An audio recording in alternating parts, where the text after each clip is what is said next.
ধরনের আপনাদের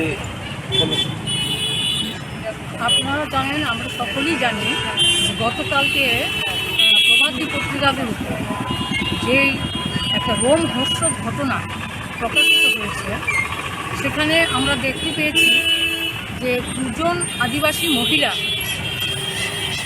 এই মহিলাদের দুজনকে তারা পোশাকহীন করে প্রকাশ্যে রাস্তায় ঘুরিয়ে গণধর্ষণ সংগঠিত করেছে মণিপুরে।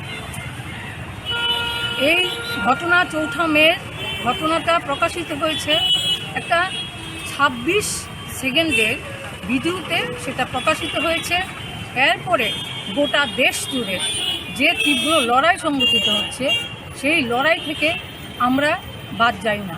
আমরা সারা ভারত গণতান্ত্রিক নারী সমিতি যারা করি, আমরা এই সমস্ত বর্বরোচিত ঘৃণিত ঘটনার বিরুদ্ধে প্রতিনিয়ত রাস্তায় দাঁড়িয়ে লড়াই করছি। আক্রমণ সংগঠিত হচ্ছে আমাদের উপর, তারপরেও আমরা এই লড়াই আন্দোলন সংগঠিত করছি। গোটা মণিপুরে যখন ভয়াবহ অগ্নিগর্ভ অবস্থা মণিপুর, তখন ওই রাজ্যের ডাবল ইঞ্জিনের যে সরকার, বিজেপি দলের এই সরকার, সেখানে কোনো ভূমিকাই গ্রহণ করছে না। দীর্ঘদিন ধরে ওই রাজ্যে ঘটনাগুলি সংগঠিত হচ্ছে। এই ঘটনার মাঝখানে এই দুজন নারীকে, আদিবাসী নারী, আর এই দুজন নারীকে তারা সেদিন এই বিবস্ত্র করে গণধর্ষণ সংগঠিত করেছে প্রকাশ্যে। শত শত মানুষ রাস্তায় দাঁড়িয়ে দেখেছে। এটা কি আমরা যারা সারা ভারত গণতান্ত্রিক নারী সমিতি করি, এটা কি আমাদের শুধু লজ্জা? না, এটা ভারতবর্ষের লজ্জা, বিশ্ববাসীর লজ্জা। তার জন্য গোটা বিশ্ব জুড়ে এই ঘটনার বিরুদ্ধে প্রতিবাদ সংগঠিত হচ্ছে। আমরা এই অবস্থায় দেখলাম, যখন সাংবাদিকরা ওই রাজ্যের মুখ্যমন্ত্রী বীরেন্দ্র সিংকে প্রশ্ন করেছেন এই ঘটনা সম্পর্কে, তখন উনি সাংবাদিকদের সামনে মেজাজ হারিয়েছেন এবং বলেছেন এই ধরনের ঘটনা আকছাড় ঘটছে। এটাই কি ডাবল ইঞ্জিন সরকারের বা বিজেপি দলের সরকারের বেটি বাঁচাও বেটি পড়াওয়ের নমুনা, মা বোনদের সম্মান রক্ষার নমুনা?